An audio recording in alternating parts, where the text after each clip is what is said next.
450 সংখ্যাটিকে কত দ্বারা গুণ করলে সংখ্যাটি পূর্ণবর্গ হবে? তো এই ধরনের অঙ্ক প্রায় সময় সেরকম পরীক্ষায়। তো কত দ্বারা গুণ করলে সংখ্যাটি পূর্ণবর্গ হবে, এই ধরনের অঙ্ক আসলে যে সংখ্যাটা দেওয়া থাকবে এটাকে আমাকে ভাঙতে হবে। কী করতে হবে? ভাঙতে হবে।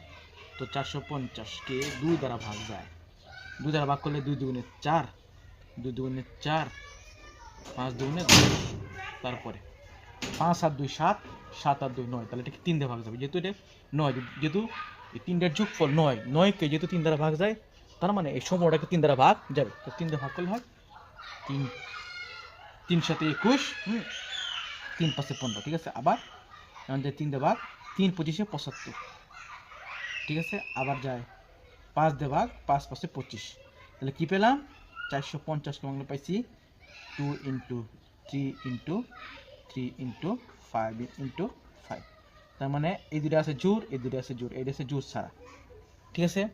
5 জোড় আকারে আছে, 3ও জোড় আকারে আছে, 2 কি জোড়া ছাড়া, এখানে একটা জোড় আছে 5 ইন্টু 5, এখানে একটা জোড় আছে 3 ইন্টু 3, জোড় ছাড়া কোনটা? 2। তাহলে এই সংখ্যাকে 450কে 2 দ্বারা গুণ করলে সংখ্যাটি 900, আর 900 সংখ্যাটি একটি পূর্ণবর্গ সংখ্যা, মানে 900কে বর্গমূল করা যায়। 900কে বর্গমূল করলে কত পাবো? 900কে বর্গমূল করলে উত্তর হবে 30। তাহলে 450 সংখ্যাটিকে 2 দ্বারা গুণ করলে সংখ্যাটি একটি পূর্ণবর্গ সংখ্যা হবে, তাহলে উত্তর হচ্ছে 2।